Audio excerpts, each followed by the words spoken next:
So I don't have my mic on today, and that's okay. So if the sound quality doesn't sound the best like it usually does, I do apologize. I've just been very busy today. I've been running around town. I've been trying to get these fish situated. It's a lot that has happened today. I honestly kind of like got so worked up with how like much I was running around. Like I literally feel a little bit sick, but the good thing is we were able to rescue like 20 fish today from a tank that pretty much got abandoned.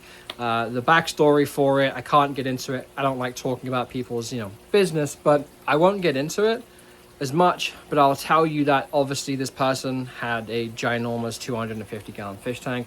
By the looks of it, he wasn't there as much as he wanted to be, I assume. I'm not too sure, but at the end of the day, the tank got, pretty much got abandoned. And then I saw it on Facebook. I said, I'm gonna get this tank.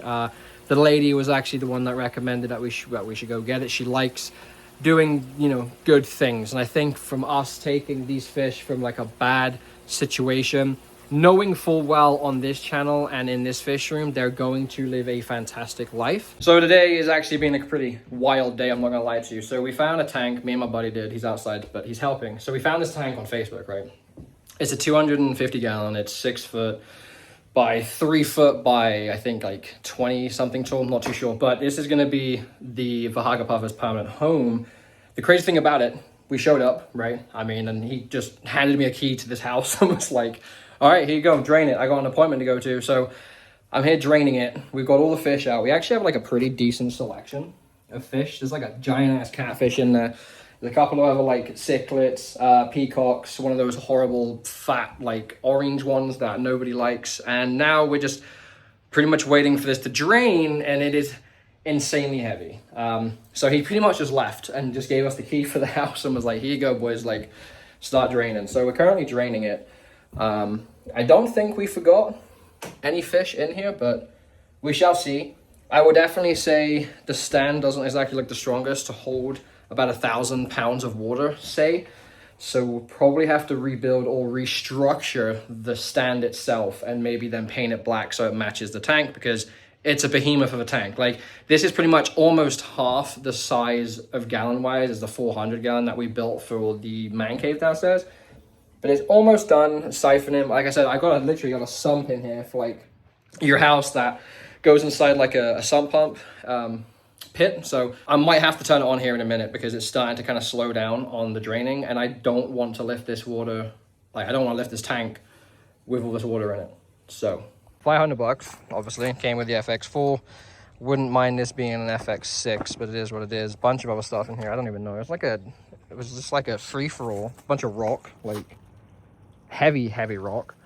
So yeah, we're just waiting for this thing to drain, and I don't know what else to take. Like, I mean, this is all the stuff that was in it as well. There's a bunch of glass lids.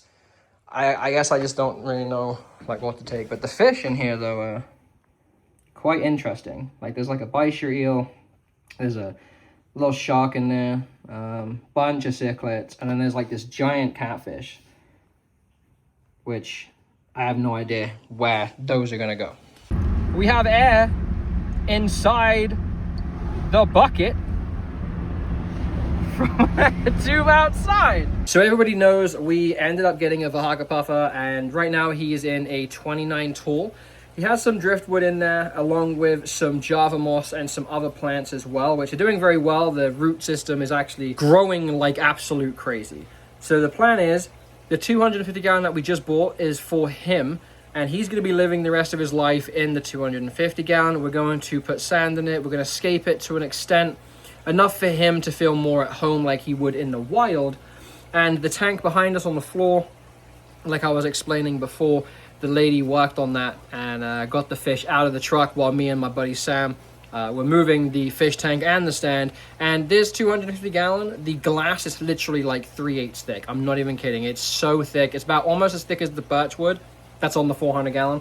It's an absolute behemoth of a tank. So we're gonna spin the camera around here and we're gonna show you what we got. So like I said, this stuff was just in the tank. If I'm taking the tank, I might as well take the fish. He said, hey, if you want to take the fish, you can.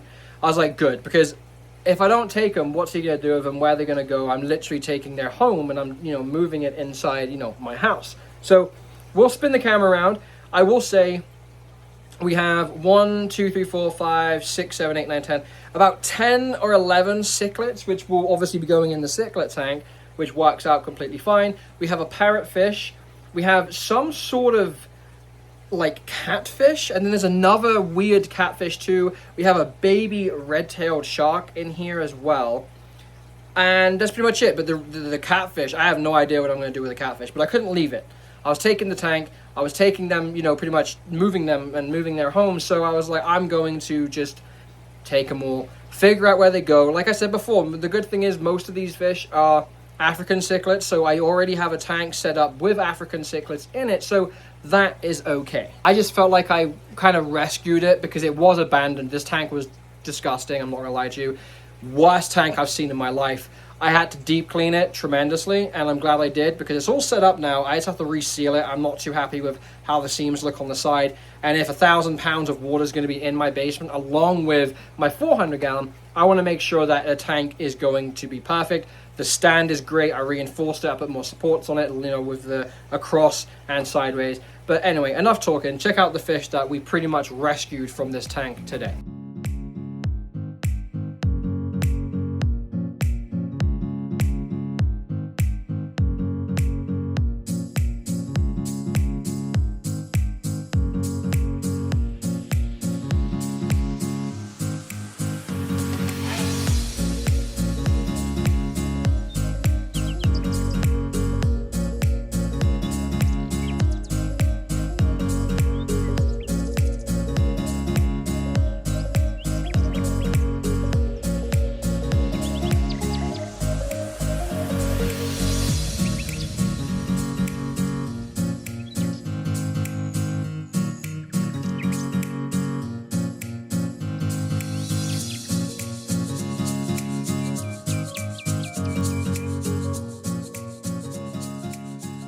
That's what makes this hobby fun for me, is taking fish like you just saw, giving them a better life, and especially being in this fish room. These guys are going to be in tanks that are very healthy, very put together. You know, the filtration spot on, the amount of air that goes into the tank spot on, the water quality is amazing. The water quality that was in those tanks, I'm gonna tell you right now, was not good at all. That tank was disgusting. And what sucked about it is he literally showed up with, you know, me and Sam showed up to move the tank, and he was like, okay, there it is, here's the key.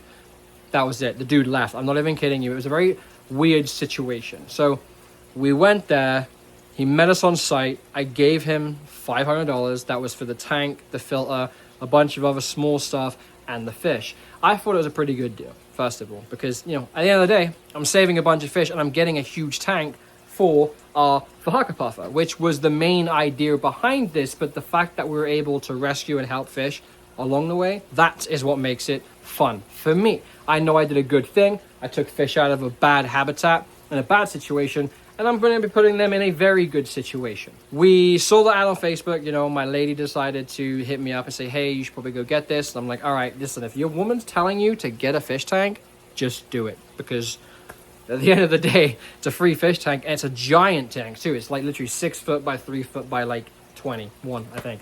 Something along those lines. 250 gallons, might be a little bit off on dimensions, but at the end of the day, it's a giant ass tank, and we needed one for the Fishkeeping. So he said, yep, there you go. I was like, oh, okay. So anyway, we had to drain it halfway, catch all the fish, put all the fish in a bucket, and then lift the tank into the truck, go back in, get the stand, put the stand in the truck, and then take everything else that we needed. We arrived back home. I was able to get Sam to back up on my drive a little bit, and there's like a pretty big gully where like the water is kind of being like flowing. So it's kind of made like a bit of a, you know, like a bit of a tunnel, right?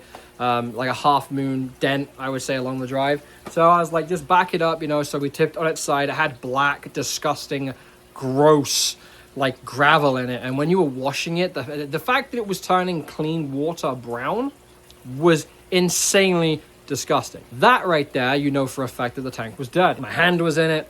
I was moving stuff. I was trying to get all these fish out. You know, I was pulling dead fish out of like inside stuff and underneath stuff. I pulled like maybe 3 or 4 dead fish out of it. When we moved the stand, there was like fish underneath the stand that had just jumped out at some point and just died.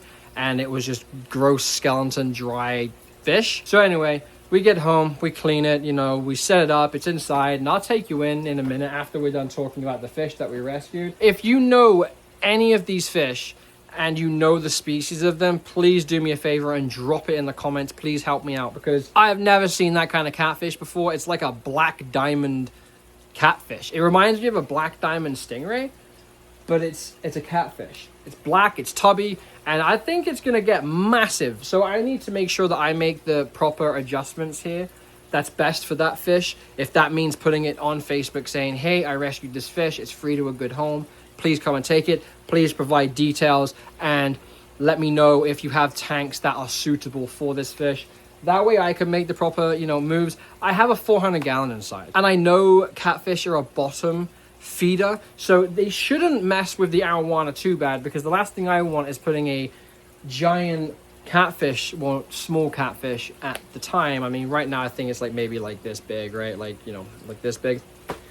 I don't know if it's going to be a huge mammoth of a fish, you know, so I might have to put him in the 400 gallon. If it's going to cause any issues of him eating the arowana, then it's a different story, because I know catfish get huge, and that's a big old catfish. That's pretty much the story about what we did today. That's why in the title it says rescuing a bunch of fish, you know, from somebody. Even though I paid for it, the tank was in terrible condition and the fish were in very bad condition too. It was very easy to catch these fish, and that's how you know that they're in kind of critical condition. If you go to catch a fish, it doesn't put up a fight and it's kind of just, you know, not all there, it's a pretty solid sign that the fish is not doing well at all. A fish shouldn't just lay there and let you catch it, unless it's like a very big fat catfish, then it might let you catch it. But as you saw in the video, they're all literally, you know, you can see in the bottom left hand corner here, they're all swimming around, and they seem a lot more healthier since we put them in very nice water. We put a little of a bit of a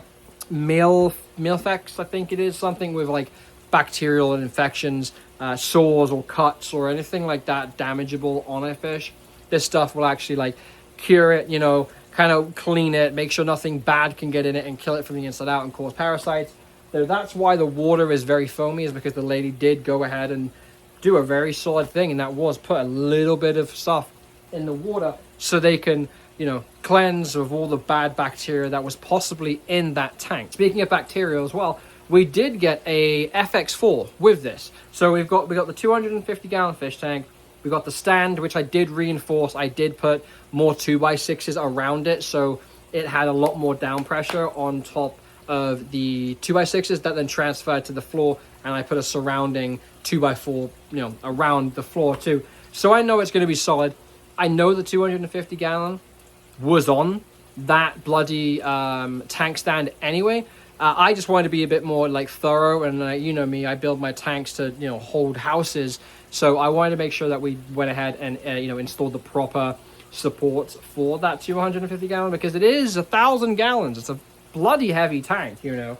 So we'll go inside. I'll show you what's going to be popping and what we have to do inside the tank. I was going to move the fish today, like I was going to move Ted inside today, but I noticed the seams on the tank were not looking the best. If you run your finger on a seam and you start peeling silicone, you know for a fact you better not be filling that up with no water. Don't be putting no bloody fish in it. Don't be setting that tank up. You need to reseal it. And if you don't know how to reseal it, I will show you a little bit in the video. It's pretty self-explanatory. You just want to stick your knife on it, seam all the way down, make a nice little cut. Don't cut into the, you know, the two pieces like that come together. You don't want to cut into this part, okay, where it comes together. You want to then go on the side of the seams, you know, peel it, do the same thing, peel it off, and then go ahead and re-cork it, because you don't want to be putting a fish in a tank or even filling any fish tank up if the joints look like crap. It doesn't look too bad in this corner. The only thing that I don't like is, obviously this is our washroom, right? I mean, it's our finished basement, but down here we had like a bar. We moved the bar out just so we can put this here. I was worried about this kind of overhanging, and it does overhang just a tad. I might round this corner off just so the lady doesn't whack like her leg on it. But when you come down the steps into the basement here, where most of my fish used to be, the 400 gallon is behind me. So what's going to happen is I am going to have to go ahead and reseal this, and I'm going to show you why. That is all missing silicone. Like I said before, if you can put your finger in here and you can rub it away, if it will let me focus. So you put your finger in it and you can see it moving. You never want to see anything move on a bloody fish tank. That keeps it together like that. So I have to go ahead and reseal everything on this tank. The bottom looks really good. I'm not even going to mess with the bottom. The bottom looks brand new. It's just the sides look awful. The top is very scaled up with old water. It's going to need some love and some TLC, which is fine. The good thing is I have the support beam right above, so we can actually go ahead and put some lighting up here instead. Instead of it being like, you know, instead of the lighting being on the tank, I might just install like one nice light here that shines down with a nice cone that lights this up, because the plan for this tank, it is a 250 gallon tank. The plan is in this corner, I'm going to be putting a lot of plant and a lot of rocks that are going to kind of build down a little bit. And then over here, I'll probably leave this all sand, build up just a little bit, maybe 4 inches here of sand. It's going to come down and then level out. We're going to put a nice piece of driftwood like this. We're going to put a lot of rocks here that kind of build this up a little bit. So this side is going to be very heavy. The main attraction is going to be the downslope here, where this is going to be pretty much be all open, but the left side is going to be quite nice because the Hagapuffer likes to shave its teeth on rocks. So we've got to make sure we put enough rocks in here. Speaking of rocks, look, I got these kind of nice big ball looking rocks, if it'll focus. So this is like lava rock balls, like boulders. This is all going to be like throughout this side of the tank, and then it's going to kind of come up in the side. But the coolest thing is about this, it's going to have a nice sweep down, so he has a lot of swimming room, because he's only like this big right now, but he's going to be big. This is going to be his final home. But look at that. So you're looking at about $500. It came with the filter.